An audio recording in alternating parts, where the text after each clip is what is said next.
Good evening, everybody, and welcome to another episode of Songwriting Simplified with me, Jonny Lipsham, here at jonnylipshamstudios.co.uk as I straighten my chair because I feel like I'm a little bit off-center tonight. I don't know why. But anyway, I hope everybody is doing well and has had a good first half of their week. It's been a good one here. Been nice and quiet, nice and chilled. Weather's not been too bad, although we are definitely officially in August, not August, that's not the month that it is September. I meant to say autumn, otherwise known as fall for you guys in the United States. As far as I'm aware, it's only the United States that refers to autumn as fall. And I don't know why, other than perhaps it's just maybe a little bit more descriptive of what happens to the leaves of deciduous trees at that time of the year, because the leaves die and then they fall off the trees. And so maybe that's why you guys call it fall. I mean, that kind of makes sense. Yeah, it totally makes sense to call it fall for that reason. But yes, we are definitely, having had the equinox, the autumnal equinox, we are now definitely in autumn/fall. Which means we are heading headlong into shorter days, longer nights, cooler temperatures, and then we'll head into winter and Christmas and all of that stuff. So, just to depress everybody, it's going to be darker for longer, especially if you are in northern latitudes, shall we say, where, in the summertime, the days are very, very long. Like we can have here in Scotland, we can have easily, 17, 18 hours of sunshine.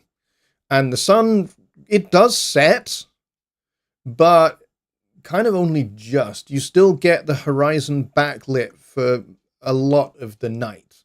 And then the sun actually comes up again at about 3:30, 4 o'clock in the morning. So, the sun can go down at like midnight, 1 o'clock, and then it's up again at like 3:30, 4 o'clock in the morning. So in the summertime, the days are very long and the nights are very, very short. In the winter, the sun can be gone by 3:30 in the afternoon.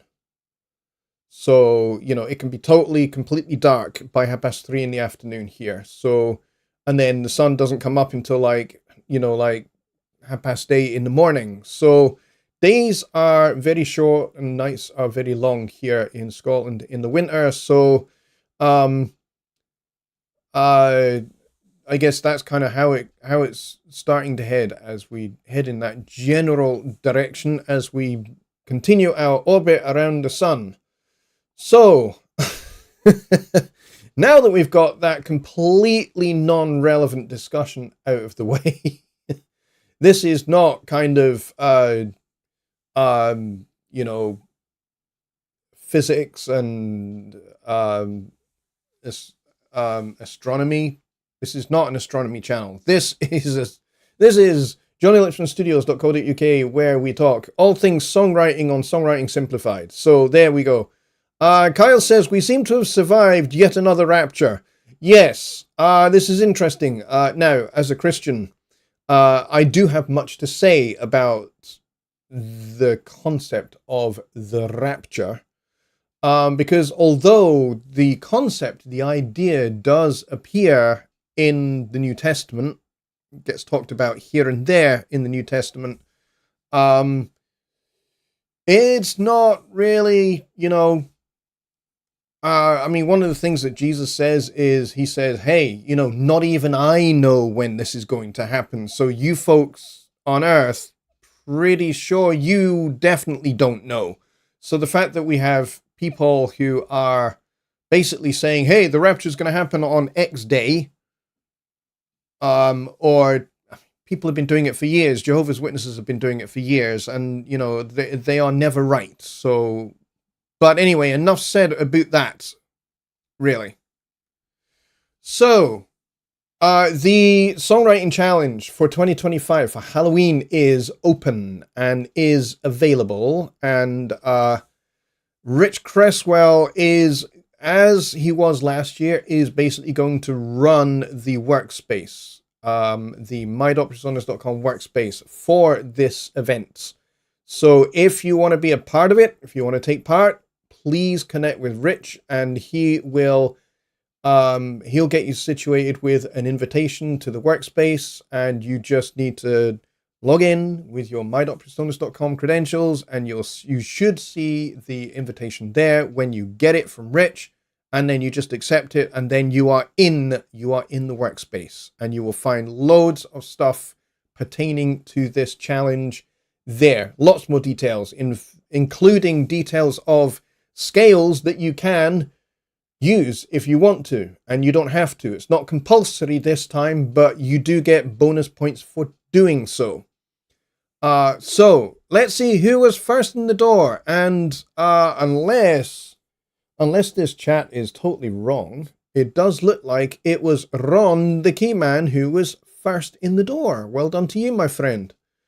And he says, in the words of Tom Petty, the waiting is the hardest part. Oh, most definitely is. And you were very early doors. So well done to you. Cal Druziak is here. Keith from Radio Top Frumpet is also here. We have Tony Cardona as well. And we also have Billy Morgan here. And the aforementioned Rich Cresswell is here. Don Oliver is also here. Fantastic. And Just Bob is here, and he has a question about the challenge, which I'm going to discuss. And I think that's it. I think that is it. We've only got 11 people here.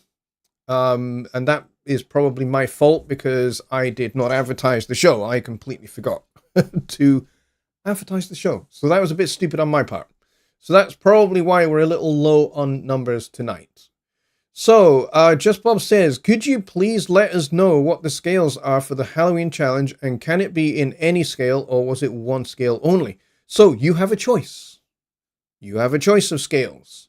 So, you can use the whole tone scale, which is fairly straightforward. It's literally made of whole steps, no half steps involved. It's just whole steps. And you can start that on any starting point you want. So long as it's a 6-note scale, so long as it has the 6 notes in it that are exactly a whole step apart, then you are good to use the whole tone scale. You can start that on any note you want. Likewise, if you want to get a little bit extra spicy with the whole tone scale, you can use the diminished whole tone scale.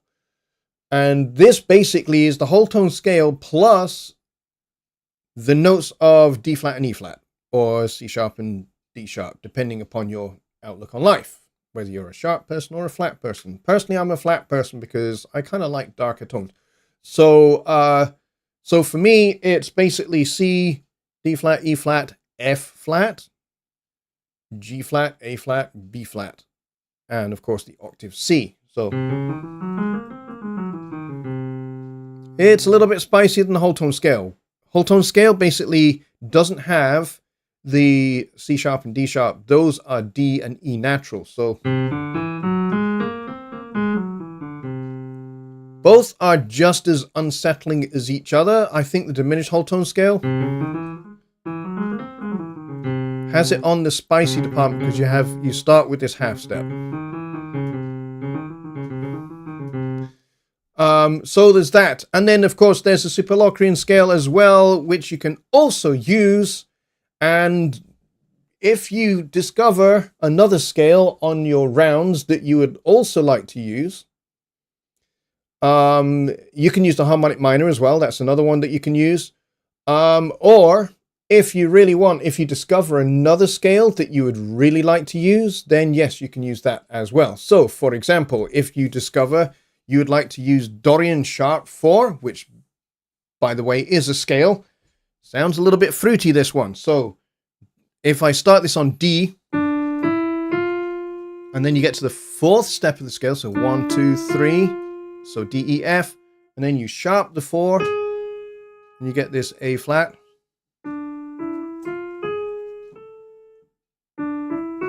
Hey, wrong notes.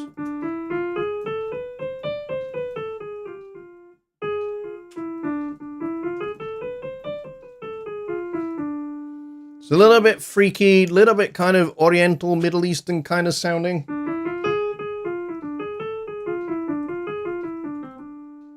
So if you want to use that one, that also might work. And then there's a whole bunch of others, like there's Mixolydian Flat 6, and you name it. There's hundreds of modes that you could possibly use. There's Oriental scales, there's Indian ragas and talas you could use.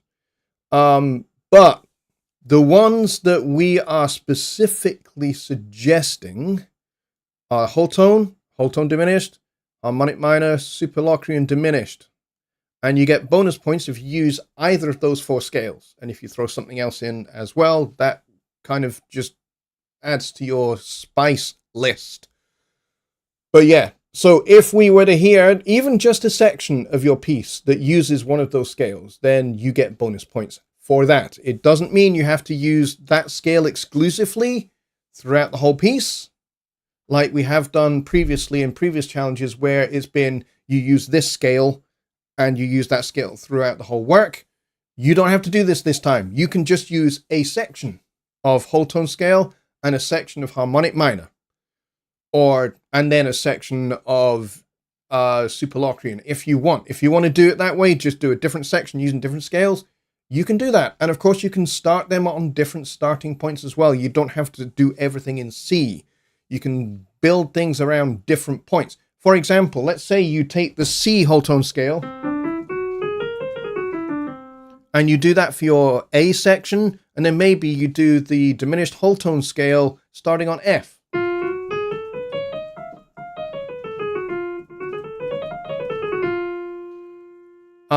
And then, you do something else for your next section. You can do that. You can build your work however you want, using those scales or not using those scales, and starting on a different point.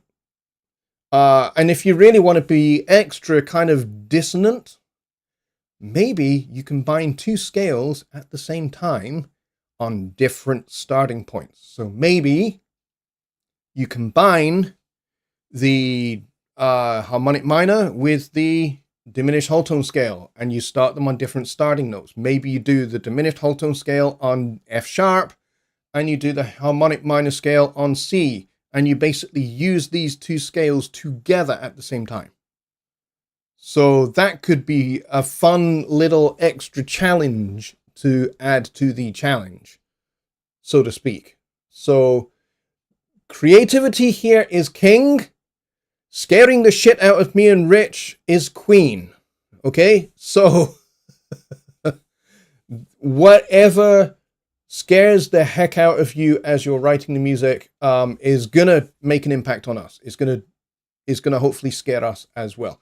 So that's the idea. You can chuck in sound effects as well if you want to do that. So with the Splice integration, if you are a subscriber to Splice, and actually I recommend it, by the way, it's only like £12, $13-ish per month. So, if you go and subscribe to that just for a month, then you will find that in the Splice integration in Studio One Pro 7, you'll find that there is a whole host of sound effects. I used some of them in the last Halloween challenge that we did, where I did that piece called Bagpipe Murder, which you may or may not remember. I used the thunderstorm and the rain sounds. Those came from Splice, as did the bagpipes, as did the footsteps and the stabby sounds. I got all of those from Splice. So there's all of that you can use, and you can have a world of fun with all of that stuff. And then there's the scales as well, and you can do it in odd time signatures. If you're a guitar player, then by all means, maybe experiment with some unusual tunings of your guitar to help you get your fingers around the scales. So, speaking of scales, if we're using a scale, how does this help us with chords? Because some of you are going to be used to more conventional harmonic language. So some of you are going to be used to playing C, A minor, F, G, D minor, E minor, A minor, B minor.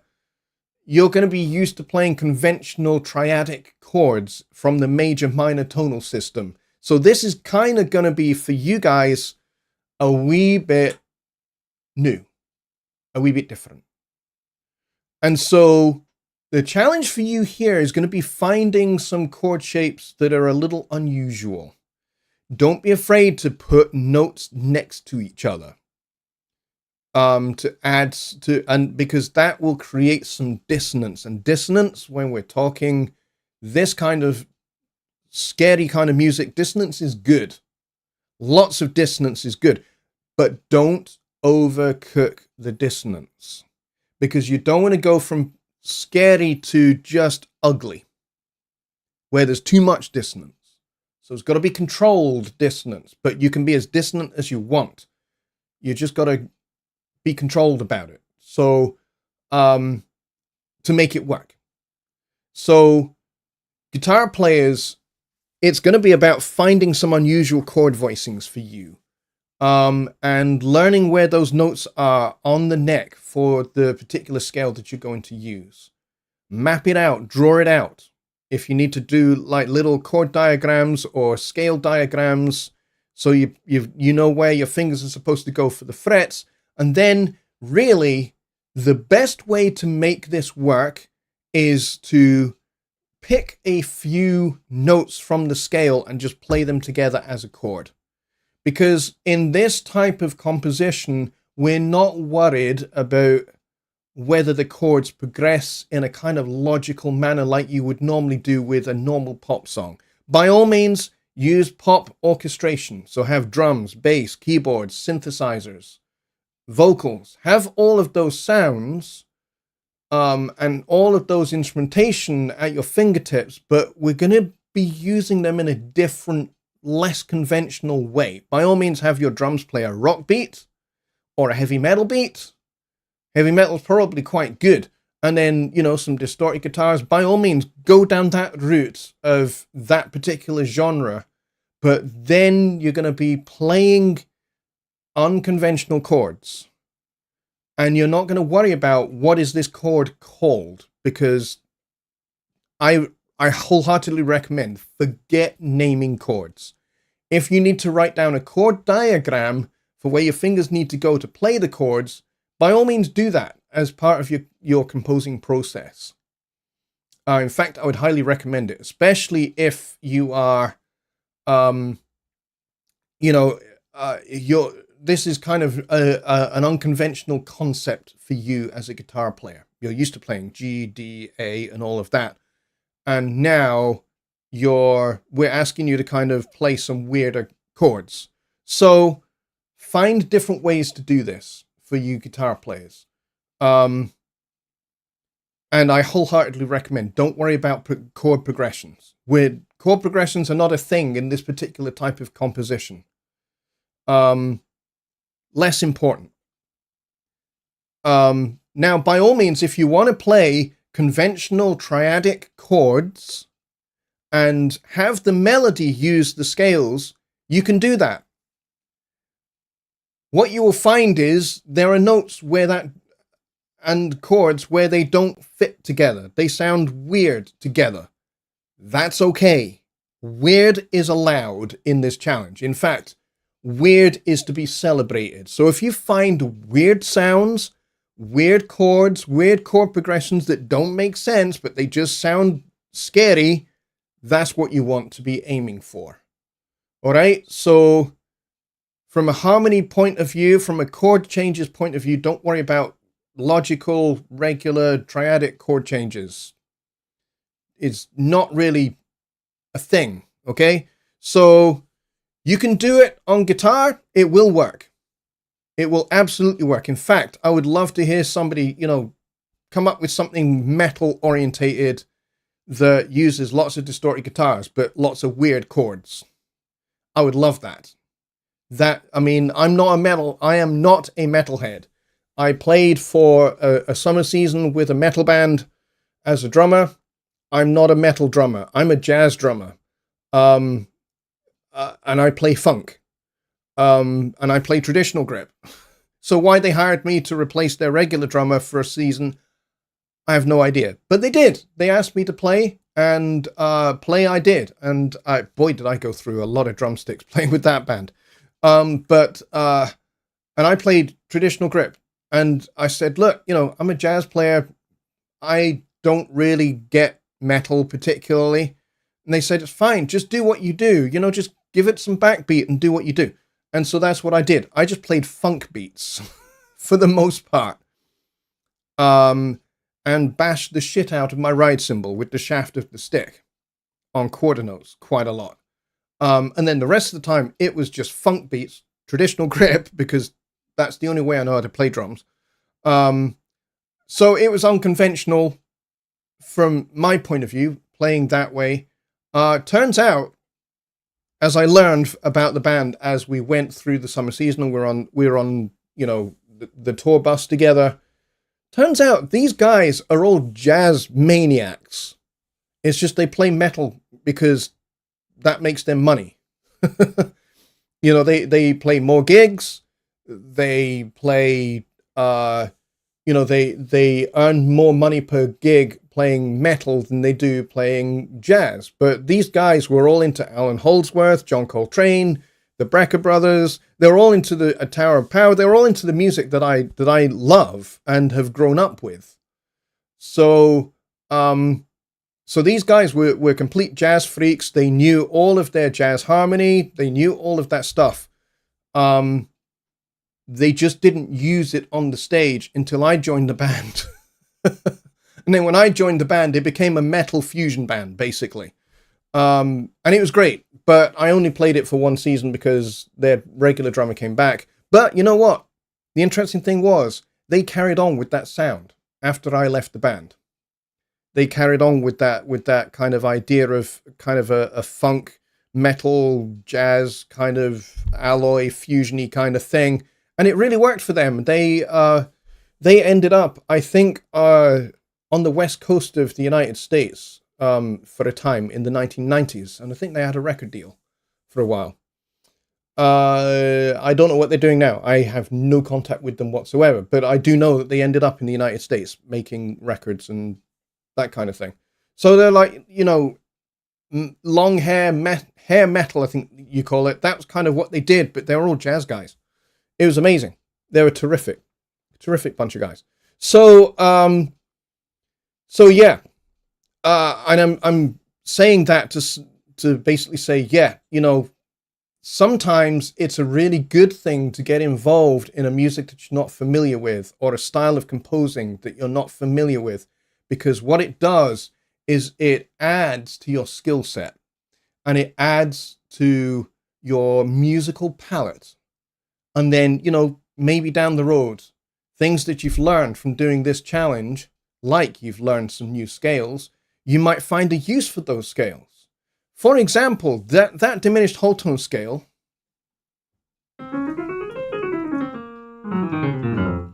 I use this a lot on just a dominant chord. So like in this case, this would be a C7. So on a C7 chord,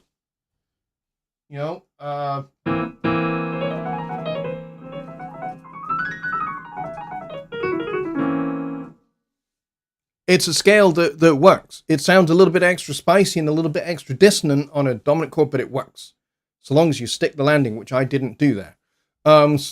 So it can be totally used in a variety of different contexts. So these scales would be very, very useful to you, even if, this isn't your thing at all. I can't see you doing blast beats. Yeah, but I did. I had to learn what that was all about. But once I learned what that was all about, I understood it and I could play it. And actually, playing traditional grip, I found playing blast beats a lot easier. I see people playing the match grip. But I found, playing traditional grip, I found I could get rebound and actually make playing blast beats a lot easier. The thing I didn't really get was the coordination you need with your feet for double bass drum. I had a double bass drum pedal, and I just couldn't get, the machine gun effect because, my left foot is very strong. My right foot, yeah, it's not quite as strong. I'm not going to say it's really weak like most people are. I'm not very left dominant. I lead left, so I lead with my left hand, I lead with my left foot, but I can do most things with my right hand and my right foot as well. So, like, I don't have a problem kicking a football with my right foot, and I don't have a problem with my left. I'm much more comfortable with my left, but I can do it with my right as well. Same with actually writing with a pen. I can write with both hands. One of my little party tricks actually is writing two different words at the same time in the same direction. So I can write my name and my wife's name at the same time with left hand and right hand. That's one of my little party tricks that I taught myself how to do that. Because I wanted to teach myself full four-way independence. And a lot of drummers don't have full four-way independence. They can do three-way independence, so they can get their feet going on one hand independent, but they can't do all four-way independence.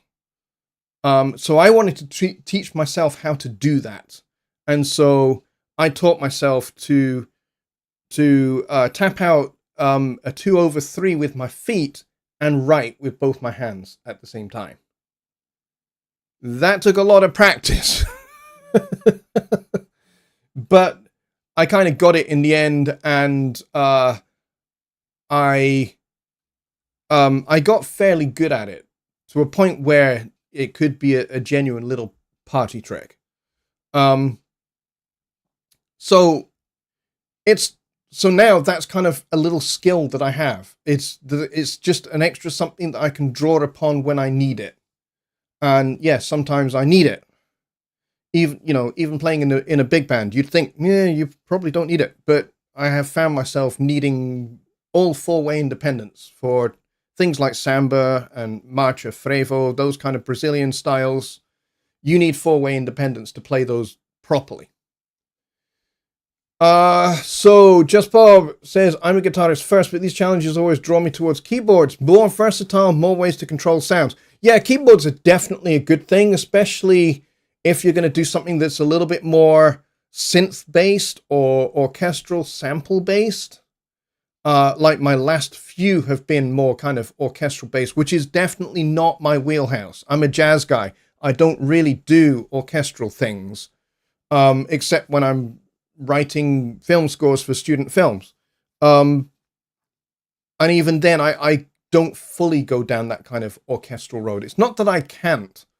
It's just, it's not really my bag. It's not my wheelhouse. So for the last several Halloween challenges, the thing that I've done is I've gone, okay, I'm just going to do an orchestral thing. Okay, with bagpipes thrown in for a joke last time. But yeah, so maybe use this challenge as a way of trying some new skills, trying a different style of music that you're not used to. It's not really your thing. Aramis says, I struggle with arrangement of deep house music. Well, deep house is not my thing either. So yeah, I feel your pain, because I would struggle with arrangement for that too, because it's not my thing. However, I think if I sat down and listened and studied arranging techniques that are used in deep house music, I think I would probably get a handle on it. Maybe I have a bit of a head start because I am a professional arranger. So I write arrangements for recording sessions for artists. So if they need string arrangements, rhythm section arrangements, or if they need horn section arrangements, choral arrangements, orchestral arrangements, I do all of those kind of things. So that means I'm writing arrangements in a variety of styles of music, fairly regularly.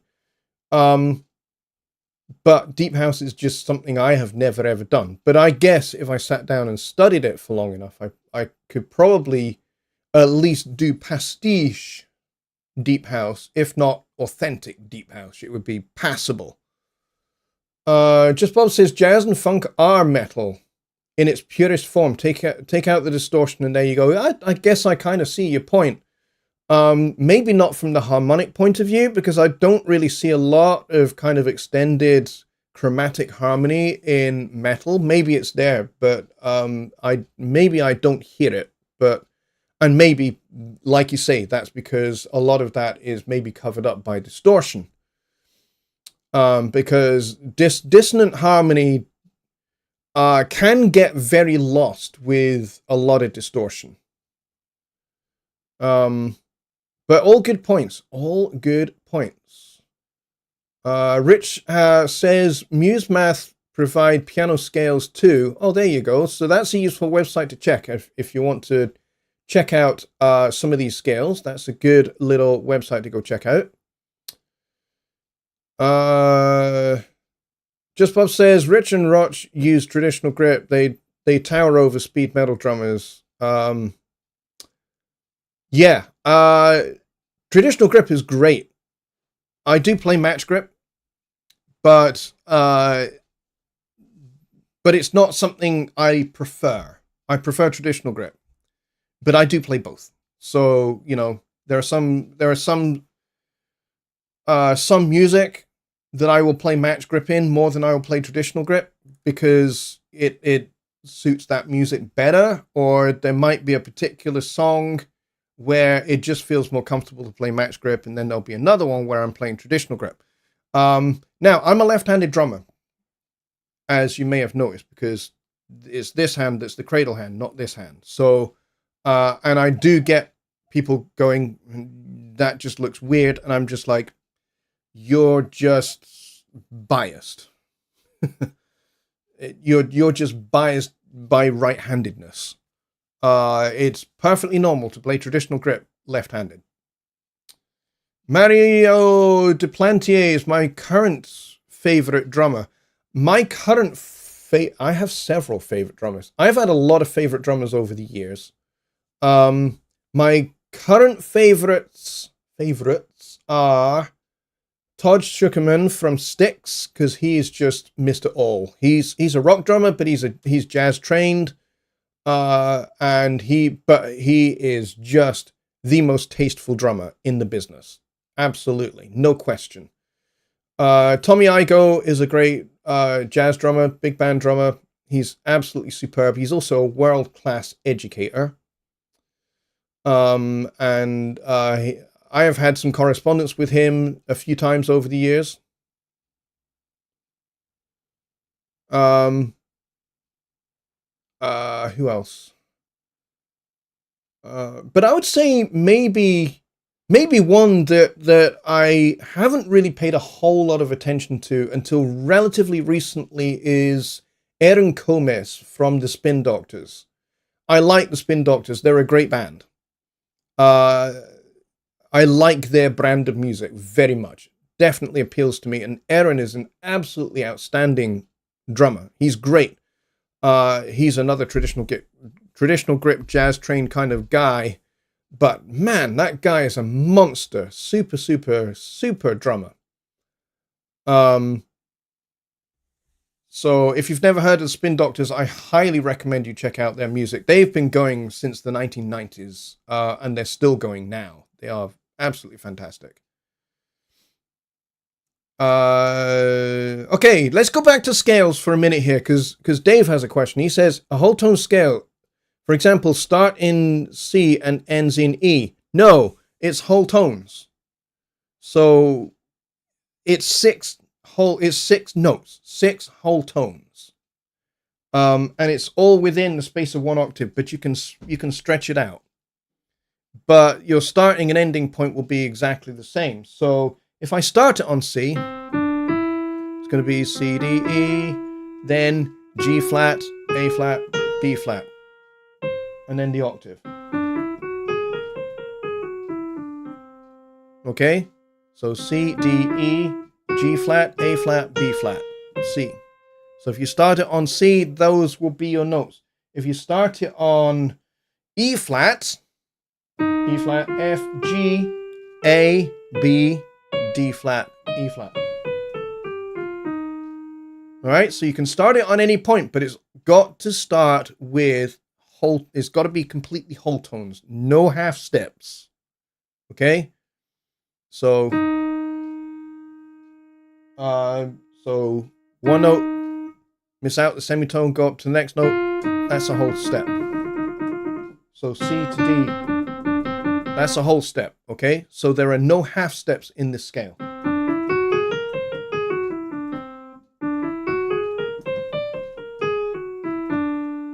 Okay.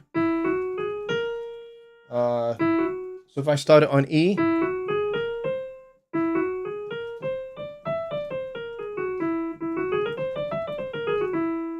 okay, if I start it on G,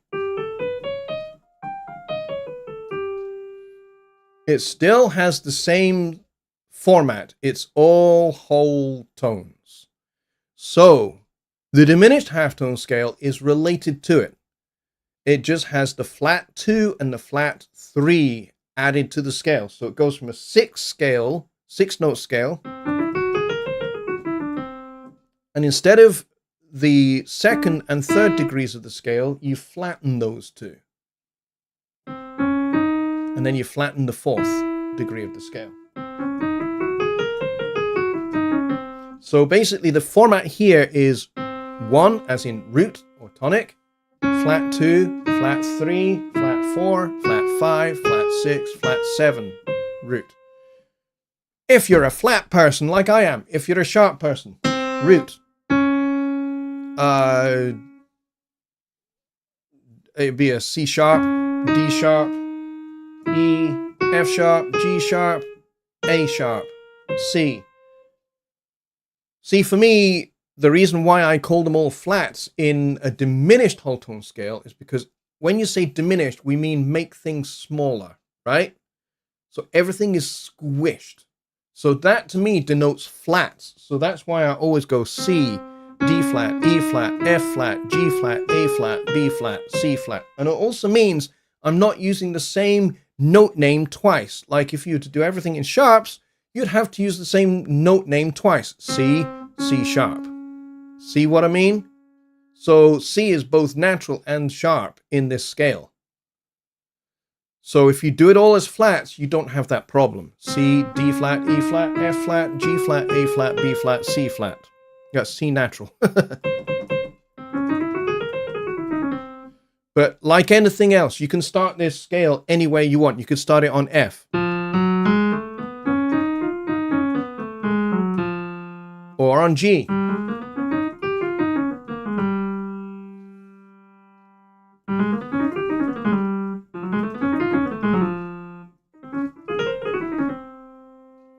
Okay? So the diminished whole tone scale is kind of spicier than the whole tone scale. And then there's harmonic minor and there's a bunch of other scales. If you're up for this challenge and you want to find out more information, the more extended information will be found on the workspace. Okay? So you don't have to be a subscriber to Studio One Pro Plus to join the workspace. Anybody can join the workspace. All you need is a free my.personas.com account. And with that, you can do all of this. So even if you're using an older version of Studio One, and some of you may be, if you're using an old version of Studio One, then you can still work in the workspace.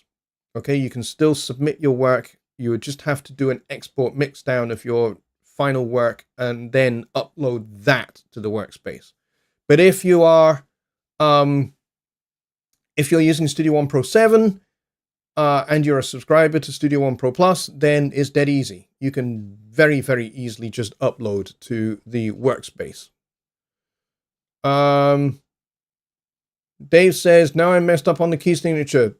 For all this challenge, there is no key signature. Okay, forget key signatures. We are not working in conventional music here. Okay, so don't even think about key signatures. Think about key centers. Don't think about key signatures, okay?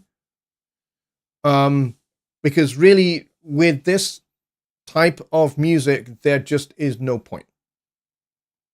So think about key centers. What do I mean? What's the difference between a key signature and a key center? A key center is a place that is home for your song. This can also be a key signature. Like in most traditional pop, rock, jazz music, it will be both a key center and a key signature.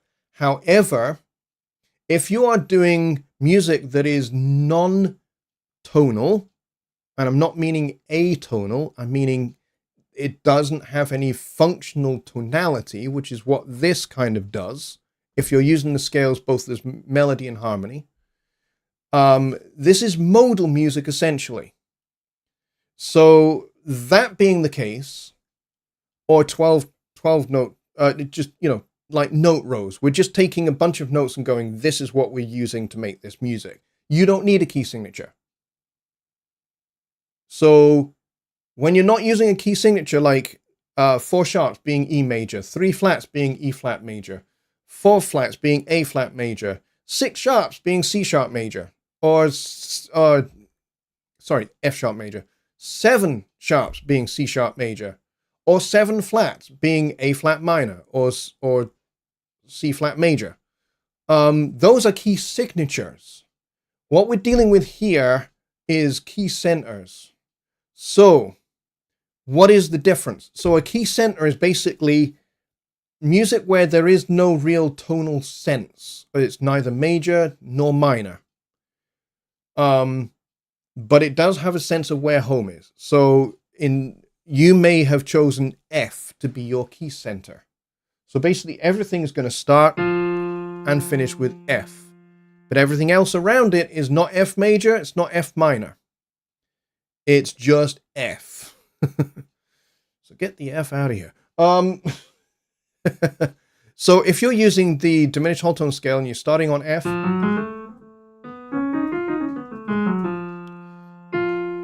it starts and ends on F. Okay? That is a key center because there is no key signature for the diminished whole tone scale. Okay? I could get into the musicological reasons for having a key signature because there kind of is, but that's definitely outside of the whole scope of Songwriting Simplified. That's songwriting made graduate level or postgraduate level, and I'm not going to do that to you. You don't need to know that, the diminished whole tone scale really does actually have a key signature, but it's not essential. It's not essential to know what that is. We're just going to treat the scale as its own thing, and where you start it, where you finish it, that's your key center, because everything is centered around that note or that home base. So I hope that helps kind of clarify that. I don't want to kind of overcomplicate it. So if you think I'm overcomplicating it or you want some clarification, then please do ask. We've got like 15 minutes left of the show. So if you think I'm overcomplicating it or you want to go over something again, then we can certainly do that. I'm happy to clarify anything that I've talked about here. Because, I do understand that for some of you, these are scales that you have never, ever encountered before in your lives. And the cool thing is about this is bonus point territory. You don't have to use these, but you do get bonus points if you do use them, even if it is just for one part of your song. If the rest of your song is in conventional major minor tonality with a key signature, and you just have this one little bit that uses whole tone scale or super Locrian diminished scale, then you have attained your bonus points. Okay, so this is kind of bonus point territory. It's not kind of the main meat and veg. The main meat and veg is basically you can do whatever you want, but you just need to scare the shit out of me and Rich. That's the heartbeat of the Halloween challenge. And that's always been the heartbeat of the Halloween challenge, regardless of whether we say, hey, you're going to use B Locrian natural 6, which is what we did a while back. We used B Locrian natural 6. And that was basically the scale that everybody had to work with. So now we're making it a little bit more flexible. You don't have to use them. But they're there. And if you do use them, you get bonus points for doing so. Rich says, whole tone scale, just think in symmetry, like C, D, E, G flat, A flat, B flat. Correct.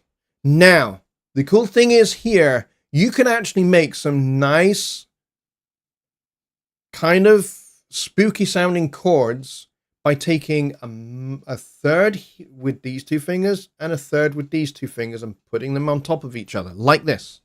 So,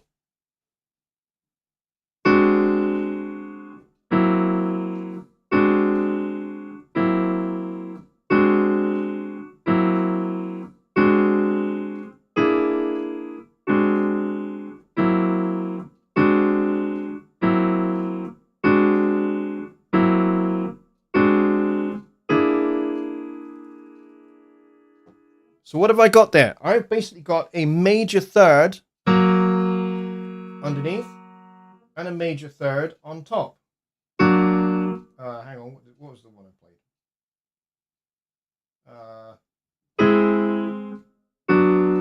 I've lost it, damn it. No.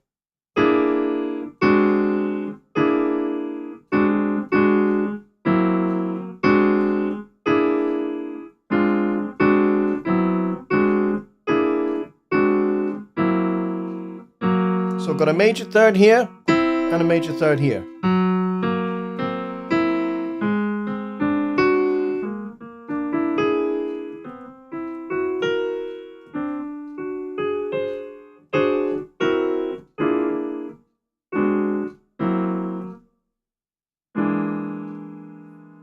Okay, so it's basically two major thirds just on top of each other. And what you end up with is you end up with some fairly spooky sounding unresolved chords. And you don't even have to give them a name. You just go, okay, those sound great. I'm just going to move between those two chords. And then I'm going to shift that whole thing up a major third and move between those two chords. And that's how you build your piece of music. Whole tone diminished is a different type of symmetry. C, D, D flat, E flat, E. So the E there, Rich, would be F flat. And then G flat, G flat, A flat, and B flat. Keith says, the thing I love about this diminished scale is you can drop into any other key that uses C, D, E flat, and E, like E flat or A, and then you can drop back into it. It's loads of fun. Yeah, so you can shift between one key and another key. You can move between keys that are a tritone apart. So you can be in E flat major, and then you can very quickly and easily move into A major, for example. And you can just end up having a load of fun with that. So, yeah, that's the idea. The idea is just to have lots and lots of fun and make scary music. Whether you use those scales or not, and even if you find other scales that you might want to use, do that. If you basically just go and Google some weird sounding scales and you learn them, use them. Use them. You don't have to use the ones we've suggested. But if you do use the ones that we suggested, you will get points. And points can lead to a prize. So it's very exciting this year in terms of prizes, by the way. There will be more to be said about that. Don't worry. I'm just waiting on some confirmation of a few things. But yeah, prizes are going to be very, very cool this year. Very, very cool. I am particularly very excited about prizes if all of this works out.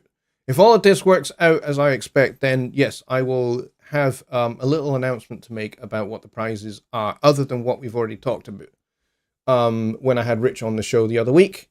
When we had Rich on the show the other week, we talked about a year's subscription to Studio One Pro Plus, which also grants you a free perpetual license for Studio One Pro 7, which is pretty darn cool.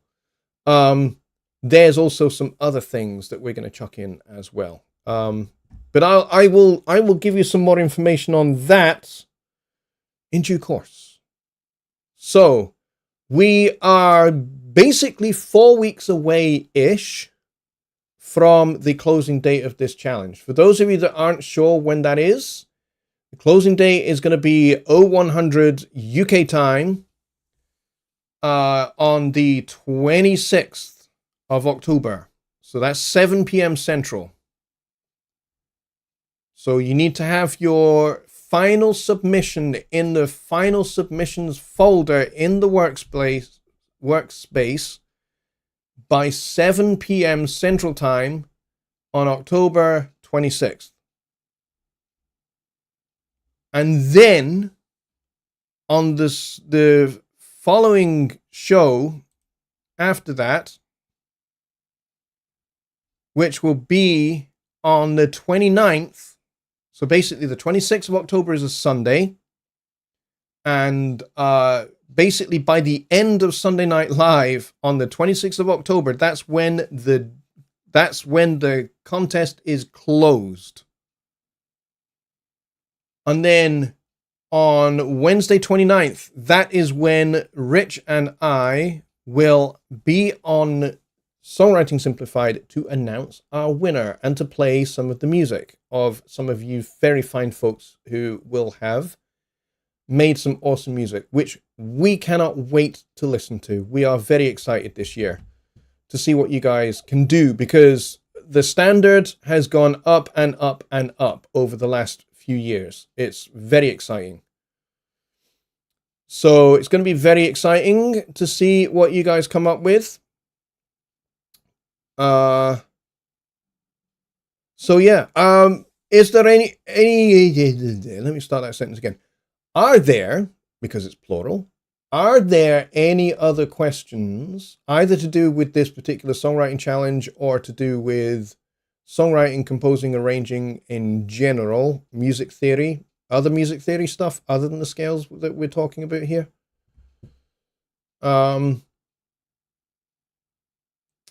Get them in the chat now if you have a question.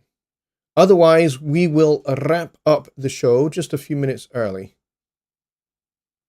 because we got like 5 minutes left. So I would like to fill these 5 minutes with a question, but if there are no questions, we will end the show. Dave is suggesting Zooming. Dave, you are not a moderator, so you're going to have to let one of our moderators know what the link to your Zoom is, and then they can post that in the chat here. Kyle says he can join any chat after food. Yeah, I will not be available because I have a very early start tomorrow. I have a lot of stuff on before I start work tomorrow, so I will not be staying up any later, to be honest. I have to go to hospital very early in the morning. And don't worry, I know I've just said hospital and you're going, oh no, what's going on? It's all good. I have regular hospital appointments that I have to go to because I have a blood disorder. It's an incurable blood disorder called chronic venous insufficiency, and what that means is I have to go and get my bloods checked, and I have to get my veins checked as well. And I have to do that regularly. So that's what I'm going to do tomorrow. Submission date. You may have left the room or something, Ron, in the last 5 minutes, but submission is October 26th, which is a Sunday. So it's the end of that Sunday Night Live show. That is the submission day. October 26th, end of Sunday Night Live that evening. So that will be 7 p.m. Central Time. That's your closing date. And then the winner will be announced on the Wednesday following that on the Songwriting Simplified show. And then that will complete the challenge. That will complete this Halloween challenge. Between now and then, we also have my 50th birthday. So October the 8th would normally be a Songwriting Simplified show, but we will instead have my 50th birthday celebration here on the channel instead. Does that mean you can't ask songwriting questions? No, you can. You absolutely can. And I will definitely take them. But yes, it will be my birthday then. So if you would like, there is no obligation for this at all. But if you would like to make a gift for my 50th birthday, I would be very, very grateful. Very happy if you did. You don't have to if you don't want to. But if you do, then in the description below, you will find a link to my PayPal. Please go and hit my PayPal with some cash if you would like to make a gift for my birthday. Final announcement to make, because Kyle is quite correct. The UK Studio One meetup is this Friday at 8 p.m. UK time. So that's going to be 2 o'clock, 3 o'clock in the afternoon for you guys over in the United States. So bring your beers, bring your Studio One questions, bring your ideas for feature requests. Because remember, the UK Studio One meetup has had a lot of features that we have requested at that meetup added to Studio One in the last 5 years. We've had a few. We've had, I think, maybe 10, maybe more like 15 features that we have suggested at the UK Studio One meetup that have been added to Studio One. So if you guys have ideas of features that you would like to see, we can talk to them we can talk about them right there. And I will present those to the developers when I meet with them, because I meet with them pretty much every week. And I talk to them pretty much every day. But we have a proper formal meeting every week, so I can get those ideas to them then.